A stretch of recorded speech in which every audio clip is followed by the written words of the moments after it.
الحمد لله نحمده ونستعينه ونستغفره ونؤمن به ونتوكل عليه ونعوذ بالله من شرور أنفسنا ومن سيئات أعمالنا من يهده الله فلا مضل له ومن يضلله فلا هادي له ونشهد أن لا إله إلا الله وحده لا شريك له ونشهد أن سيدنا وحبيبنا ومولانا محمدا عبده ورسوله أما بعد فأعوذ بالله من الشيطان الرجيم بسم الله الرحمن الرحيم من كان يريد حرث الآخرة نزد له في حرثه صدق الله العظيم إن الله وملائكته يصلون على النبي يا أيها الذين آمنوا صلوا عليه وسلموا تسليما اللهم صل على سيدنا ومولانا محمد وانزله مقعدا مقربا عندك يوم القيامة صلاة وسلام عليك يا رسول الله بلغ العلا بكماله كشف الدجى بجماله حسن جميع خصاله صلوا عليه وآله فإن من جودك الدنيا وضرتها ومن علومك علم اللوح والقلم فإن فضل رسول الله ليس له حد فيعرب ناتكم بفهمه مولاي صل وسلم دائما أبدا على حبيبك خير الخلق كلهم اللہ جل جلالہ کی حمد و ثنا سرکار فخر کائنات خاتم النبیین احمد مجتبی جناب محمد مصطفیٰ صلی اللہ تعالیٰ علیہ وسلم کی بارگاہ میں ہادیتاً تحفۃً درود السلام کا نذرانہ پیش کرنے کے بعد رب عز و جل کا فضل کرم اس کی دی ہوئی توفیق سے الحمدللہ ہماری زندگی کا یہ کارواں جاری ہے۔ اللہ رب العزت ہمیں مزید برکتوں سے مالا مال فرمائے اور یہ مقدس مہینہ شعبان المعظم شعبان المطہر اللہ تعالیٰ اس کی برکتیں ہمیں نصیب فرمائے، کیونکہ محبوب کا بڑا پیارا مہینہ ہے۔ حضور علیہ السلام نے فرمایا شعبان شہری، شعبان تو میرا مہینہ ہے۔ اور آقا خواجہ غوث شیخ عبدالقادر جیلانی رضی اللہ تعالیٰ عنہ اسماء مقدسہ کے بارے میں کیا خوب ارشاد فرماتے ہیں، وہ شہر الصلاۃ علی النبی جی صلی اللہ علیہ وسلم، فرمایا یہ مہینہ تو نبی پر درود پاک پڑھنے کا مہینہ ہے۔ کثرت کے ساتھ شعبان معظم کے مقدس مہینے میں درود و سلام کا نذرانہ محبوب کی بارگاہ میں پیش کیا جائے۔ درود کی بڑی برکتیں ہیں۔ ایک بزرگ جنگل میں تشریف فرما تھے، رات کا وقت ہوا، سوچا کہ آرام کرنا ہے، لیکن ارد گرد بہت زیادہ درندے ہیں اور یہاں سونا تو بہت دور کی بات، جان بچانا مشکل ہے۔ اچانک سے ذہن میں ایک بات آئی کہ محبوب علیہ السلام پر جس نے ایک مرتبہ درود پڑھا اللہ تعالیٰ اس پر 10 رحمتیں نازل فرماتا ہے۔ بس یہ بات ذہن میں آئی، درود شریف پڑھا، توکلت علی اللہ، پکے یقین، پکے ایمان، پکے توکل کے ساتھ، پکے بھروسے کے ساتھ ایک بار درود پڑھا ہے 10 رحمتیں نازل ہوگی، اور جس پر ایک رحمت بھی نازل ہو جائے تو یہ درندے اس کا کچھ نہیں بگاڑ سکتے۔ بس آپ سو گئے، جب صبح اٹھے تو بالکل صحیح سالم تھے، یہاں تک کہ بے شمار رات کو، آدھی رات کو درندوں کا گزر ہوا، ان کے بڑے بڑے ریوڑوں کا گزر ہوا، لیکن کسی نے آپ کے جسم کو چھوا تک نہیں۔ تو یہ درود پاک کی برکتیں ہیں۔ اللہ تعالیٰ ہمیں محبوب پر اخلاص کے ساتھ درود السلام پڑھنے کی توفیق نصیب فرمائے۔ انسان کے وجود کو چند چیزیں تباہ کرتی ہیں، اور وہ چیزیں ایسی ہیں جو ساتھ ساتھ آخرت کو بھی برباد کر دیتی ہیں۔ ان میں سے چند ایک باتیں جو آپ کے گوش گزار کی جائے گی، اللہ تعالیٰ ان باتوں کو صحیح طور پر سننے، سمجھنے، یاد رکھنے اور عمل کی توفیق نصیب فرمائے۔ سیدنا ابراہیم علیہ السلام سمندر کے کنارے موجود ہیں، دیکھا ایک مردار ہے۔ اب وہ مردار تو ہے، ابھی وہ اسے درندے بھی کھاتے ہیں، چرندے بھی کھاتے ہیں، پرندے بھی کھاتے ہیں۔ اب وہ ابراہیم علیہ السلام اس موقع پر سوچنے لگے کہ یہ تو مختلف پیٹوں میں یہ شخص جمع ہو گیا، اس کا جسم مختلف پیٹوں پر پہنچ گیا، اب میرا رب اسے دوبارہ زندہ فرمائے گا۔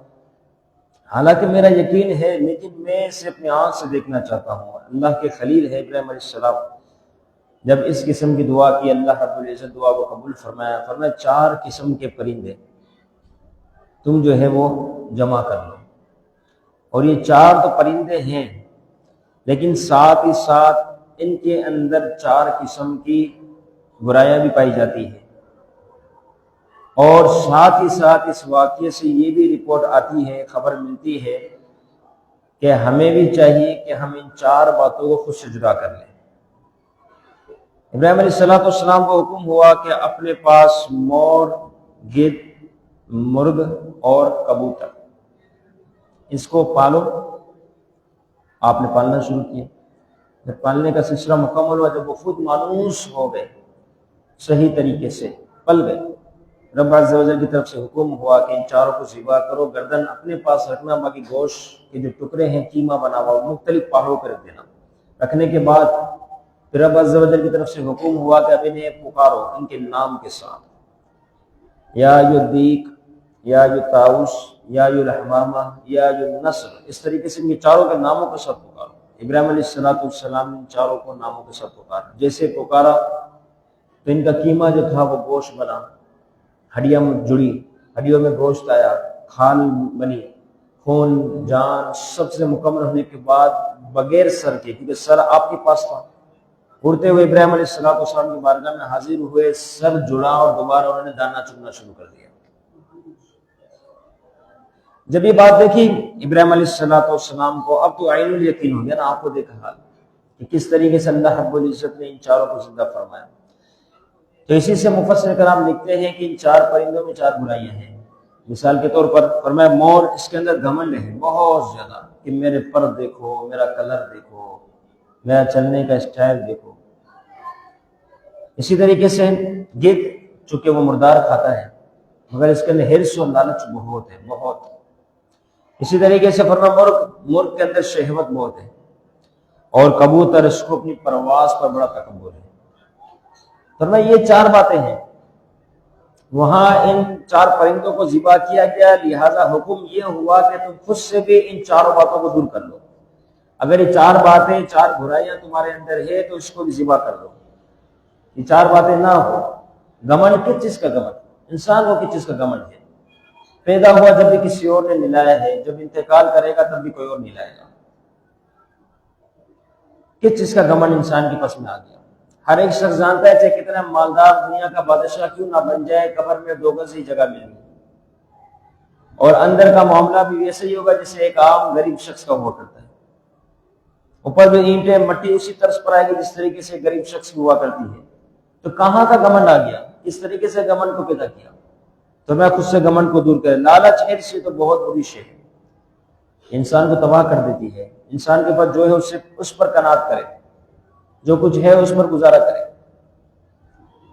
ایسی لالچ کی طرف نہ جائے کہ اس کے پاس ہے میرے پاس کیوں نہیں، میں بھی اس تک پہنچ جاؤں، یہ کر لوں وہ کر لوں۔ لالچ میں آ کر اپنے آپ کو تباہ کرنا، کسی کا محل دیکھ کر اپنا جھپڑا توڑ دینا، یہ کہاں کی عقل مندی ہے؟ تو فرمایا اس عمل کو بندہ خود سے جدا کرے۔ ساتھ ہی ساتھ مرغ کے اندر چونکہ شہوت ہے، فرمایا شہوت کو بھی دور کرو۔ نفسانی خواہشات انسان کو تباہ کر دیتی ہے۔ بنی اسرائیل کا ایک عابد شخص تھا، اتنا مستجاب تھا، لوگ اس کے پاس ذاتی دعائیں کرواتے ہیں۔ جس مرض کے لیے لوگ پہنچتے تھے کہ ہمارا مریض صحیح ہو جائے، وہ مرض لے کر پہنچتے، وہ دعا کرتا، اللہ اسے شفا عطا فرما دیتا۔ بنی اسرائیل کا عابد تھا یہ شخص۔ بادشاہ کو علم ہوا اس کی بچی کی طبیعت خراب ہوئی، اس نے کہا میں بھی اپنے بچی کو اس کا علاج اسی عابد کے پاس جا کے کرواؤں تو شفا کا ہو جائے گا۔ اپنی وہ جوان لڑکی لے کر اس عابد کے پاس آیا اور اسے وہاں چھوڑا علاج کی غرض سے۔ کچھ وقت ایسا ہوا کہ اس میں افاقے کے معاملات تو شروع ہوئے، لیکن ساتھ ہی ساتھ اس عابد کا جو نفس تھا، شیطان کی جو شرارتیں تھی، اس نے اس کو بھرا۔ تو آخرکار اس عابد نے اپنا منہ کالا کیا اور غلط کام کیا، جیسے کیا تو پھر اس کو خوف ہوا کہ یہ مجھ سے کیا ہو گیا، یہ تو بہت غلط ہو گیا، بادشاہ تو مجھے بخشے گا نہیں، لہذا اس نے آدھی رات کو اس کو قتل کیا، اس جوان لڑکی کو، اور قبرستان میں پہنچایا اور ساتھ میں قبر کھودی اور اس کے اندر اتار دیا۔ اب وہ قبر میں کر گئے۔ اب یہاں پر اب دیکھیں شیطان کس طریقے سے اٹیک کرتا ہے، پھر نفس پر آتا ہے، پھر جب غلط کام ہوتا ہے تو پھر کس طریقے سے اس کا مزید کام تمام کرتا ہے۔ شیطان انسانی شکل میں اس بادشاہ کے پاس پہنچا اور کہتا ہے تجھے پتا ہے تیری بچی کے ساتھ کیا ہوا؟ اس عابد نے تیری بچی کے ساتھ ایسا ایسا کیا اور اسے مار کے قبر کے سپرد کر دیا، دفنا دیا اسے۔ اگر تجھے یقین نہ آئے چل میرے ساتھ، میں اس کی قبر پر تجھے لے جاتا ہوں، تو اس کی قبر دیکھ لے، کھدوا لے، وہاں تیری لڑکی موجود ہے۔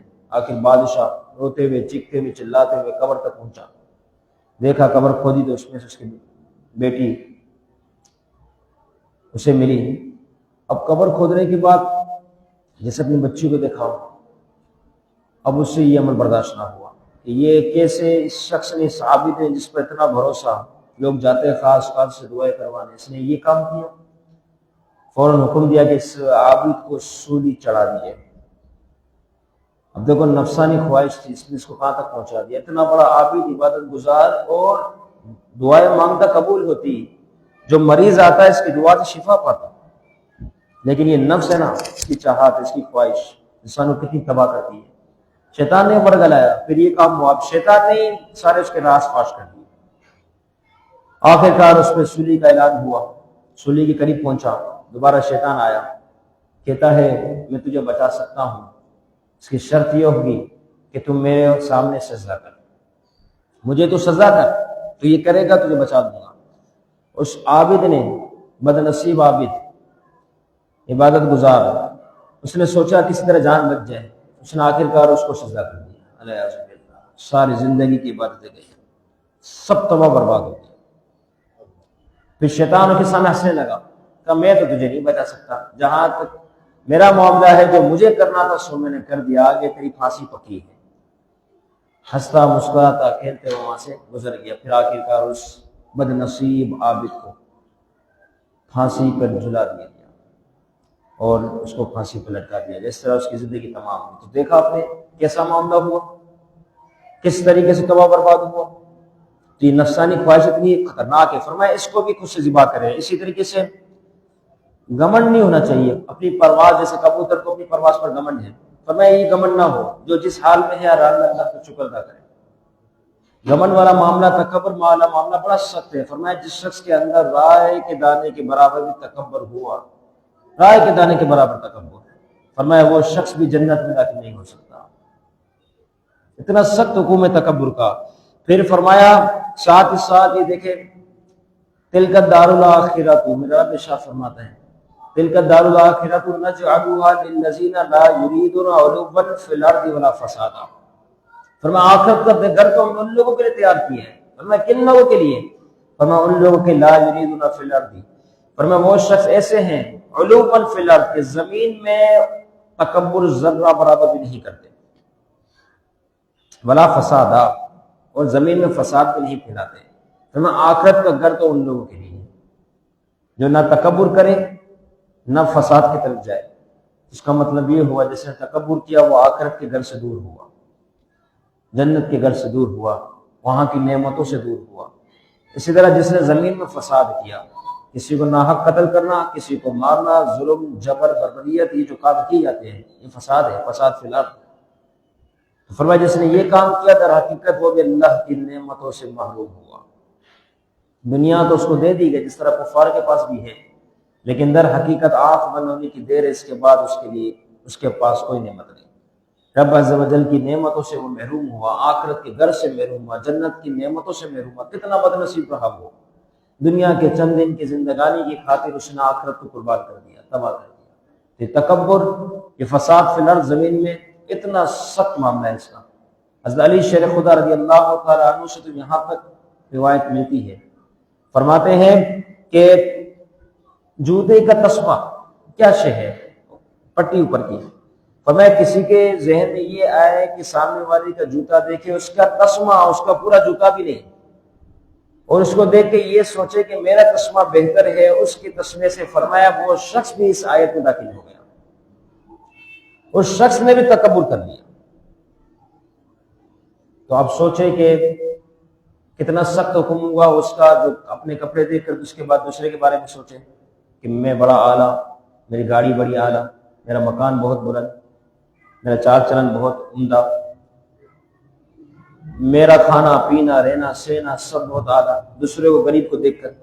یہاں تسمے کی بات کی جا رہی ہے، جوتے کا تسمہ کیا شے ہے؟ فرمایا یہ بھی اگر کوئی سوچ لے کہ میرا اس سے بہت اعلیٰ ہے، فرمایا وہ بھی اس آیت کے تحت داخل ہو گیا، اس کے لیے بھی آخرت میں رب عز و جل کی طرف سے کوئی انعام نہیں، کیونکہ یہ علو فی الارض، زمین میں فساد کرنے والا اور زمین میں تکبر کرنے والا شخص بن گیا۔ تو ایسے شخص بھی، ایسے اشخاص بھی اس طریقے سے اللہ رب العزت کی نعمتوں سے دور ہوئے۔ عہدہ منصب کیا شے ہے؟ ہمارے امام اعظم حنیفہ رحمۃ اللہ تعالی علیہ کو اس وقت کے بادشاہ نے قاضی القضات کا عہدہ دینا چاہا۔ قاضی القضات کون سا عہدہ ہے؟ فرمایا وہ عہدہ چیف جسٹس کا عہدہ ہے، چیف جسٹس، اتنا بڑا عہدہ، سب سے بڑا جج۔ فرمایا تو ہم بادشاہ تجھے عہدہ دیتے، لے لے۔ امام اعظم حنیفہ رحمۃ اللہ تعالی علیہ کروڑ حنفیوں کے امام، فرماتے نہیں، کیونکہ میرے امام حدیث پڑھتے بھی تھے، پڑھاتے بھی تھے، اور حدیث پر عمل کرنے والے بھی تھے۔ محبوب علیہ الصلوۃ والسلام کا فرمان اس حوالے سے بالکل واضح ہے، فرمایا قد جعل بین الناس قاضیا، جعل قاضیا بین الناس، فرمایا جو شخص لوگوں کے درمیان قاضی بنایا گیا، قد ذبح بغیر سکین، فرمایا ایسا شخص بغیر چھری کے ذبح کر دیا گیا، بغیر چھری کے ذبح ہو گیا، حضور کا فرمان۔ یہ قاضی کا عہدہ کوئی آسان کام ہے؟ کسی کے بارے میں فیصلے کے معاملات کرنا آسان کام ہے؟ فرمایا تو سخت ترین کاموں میں سے یہ کام ہے، مجھے یہ عہدہ پسند نہیں۔ تو عہدہ منصب، یہ ساری چاہتیں، یہ خواہشات، یہ بھی آخرت کی بربادی کا ذریعہ ہے، اس سے بھی دنیا تباہ ہو جاتی ہے۔ نفس جو برائی کی طرف لے جانے میں بہت زیادہ تیزی سے پہل کرتا ہے، بندہ ان عہدوں خواہشات کے لیے تباہ و برباد ہوتا ہے۔ فرعون 300 سال کتنے عیش و عشرت میں رہا، آخر کا دریا نیل میں غرق ہوا، ڈوب کے مرا، کیونکہ خدائی کا دعویٰ کر دیا عہدے کی وجہ سے۔ منصب چاہت، یہ کر رفر، یہ جاہو جلال، یہ لاؤ لشکر، یہ سیکورٹی، یہ سارے معاملات دیکھ کے فرعون پیدا ہو گئی، بن گیا فرعون۔ کیا رہا؟ آخر کا دریا نیل میں غرق ہوا۔ اس طریقے سے نمرود 400 سال عیش و عشرت میں رہا، خدائی کا دعویٰ کر دیا۔ یہ عہدہ منصب تو ہے جو انسان کو بگاڑتے ہیں۔ آج آپ دیکھ لیں، جس کو جو عہدہ ملا، اگر اس نے عہدے کی پاسداری صحیح طریقے سے عدل و انصاف کے ساتھ کی، وہ کامیاب رہا۔ اس کا طریقہ یہ الگ ہوگا بات کرنے کا، اس کے اخلاق یہ الگ آپ کو محسوس ہوں گے، اس کا کردار آپ کو بتائے گا کتنا ستھرا شخص ہے۔ اس کے برعکس جس کو عہدہ ملا، عہدے ملنے کے بعد آپ دیکھیں، اگر اس کے معاملات آپ دیکھیں، اس کا چال چلن، اس کا اٹھنا بیٹھنا، اس کا گفتگو کرنا، اس کا کردار، اس کا اخلاقیات سب بدل گئے۔ تو یعنی عہدے نے اس کی نفس پر جو ہے وہ حملہ کیا، اور ساتھ ہی ساتھ اس کو آسانی سے راہ سے ہٹا دیا۔ اب یہ اپنے اندر کا خود فرعون ظاہر ہو رہا ہے کہ میرے پاس عہدہ ہے، منصب ہے، تو یہ عہدہ منصب اتنی خطرناک شے ہے۔ تو آخرکار نمرود 400 سال عیش و عشرت میں رہا، پھر کیا ہوا؟ مچھر نے اس کو ہلاک کیا، تباہ و برباد کیا۔ تو یہ آخرت کی تباہ و برباد کرنے والی چیزوں میں ایک یہ چیز بھی ہے، عہدہ منصب۔ اسی طرح اس عہدے منصب میں وہ چیز بھی آتی ہے، میں اس کی بھی ذرا وضاحت کر دوں۔ اگر کوئی سیٹ ہے، اس کے پاس چند نوکر افراد ہیں کام کرنے والے، تو اب اس کو ان کو جبر نہیں کرنا، ان کو آنکھیں نہیں دکھانی، ان کو جبرن کوئی کام نہیں کروانا، جو خود نہ کر سکے وہ ان سے کروائے، یہ مناسب نہیں۔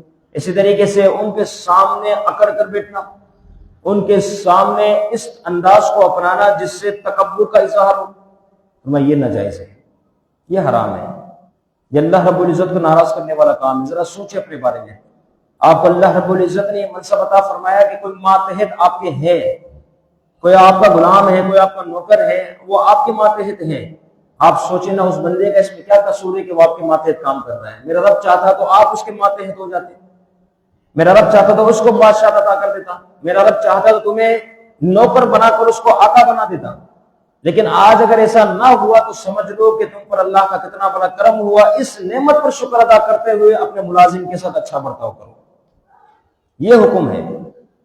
جیسا خود اپنے بارے میں، اپنی اولاد کے بارے میں گمان، اپنے اولاد کے بارے میں جو کچھ تم چاہتے ہو، سمجھتے ہو، اچھائی کی طرف اسے ڈالتے ہو، اپنے ورکروں کے ساتھ بھی ایسے ہی حسن سلوک کے ساتھ عمل کرو۔ ہم مسلمان ہیں، ایسا نہ ہو تم نفس کی خاطر ہماری اکڑ اتنی ہو جائے، ہماری آنکھ اتنی بلند ہو جائے، ہمارا طور طریقہ لے جائے اتنا بگڑ جائے، جس کی وجہ سے تکبر کا اظہار شروع ہو جائے۔ تو یقیناً یہ تمام چیزیں بھی ایسی ہیں جو آخرت کو برباد کرنے والی ہیں، رب کو ناراض کرنے والی ہے، اور مسلمان تو فکر آخرت میں مشغول لیتا ہے۔ مسلمان کی چاہت تو فکر آخرت ہے، ہم وقت اس کی چاہت ہوتی ہے کہ میرا رب مجھ سے راضی ہو جائے، تو لہٰذا وہ ان تمام چیزوں سے بہت دور رہتا ہے۔ لہٰذا ہمیں بھی چاہیے کہ ہم جو ہے اللہ رب العزت کی جو دی ہوئی نعمت اس کی قدر کریں۔ حضرت علی شیر خدا رضی اللہ تعالیٰ عنہ کا فرمان ہے، کیونکہ یہ جو نعمت ہے نا اس پر بھی حساب ہے، ثم لتسألن یومئذ عن النعیم، پھر تم سے سوال ہوگا، جو اللہ نے تمہیں نعمت اس کے بارے میں تم سے پوچھا جائے گا۔ تو اسی بارے میں حضرت علی شیر خدا رضی اللہ تعالیٰ کیا فرماتے ہیں؟ آپ فرماتے ہیں کہ حلال ہوا حساب، کچھ لوگ سمجھتے ہیں نا کہ حلال ہے تو اس کا کوئی حساب ہی نہیں، فرمایا حلال ہوا حساب و حرام ہوا عذاب۔ فرمایا حلال ہے تب تو حساب ہو رہا ہے، اگر حرام ہے تو پھر اس کا حساب نہیں، اس پر تو عذاب ہی عذاب ہے۔ تو اللہ رب العزت کی طرف سے جو بندے کو نعمت ملے اسے چاہیے کہ وہ اس کی قدر کرے، اور اسے چاہیے کہ وہ ہر حال میں اس نعمت کے ملنے پر شکر ادا کرے، تکبر کی طرف قطعاً کبھی نہ جائے۔ اللہ رب العزت ان باتوں کو یاد رکھیں گے، ہمیں توفیق نصیب فرمائے، اور مجھے بھی، آپ سب کی بھی، ہم سب کو، تمام کو عمل کی توفیق نصیب فرمائے۔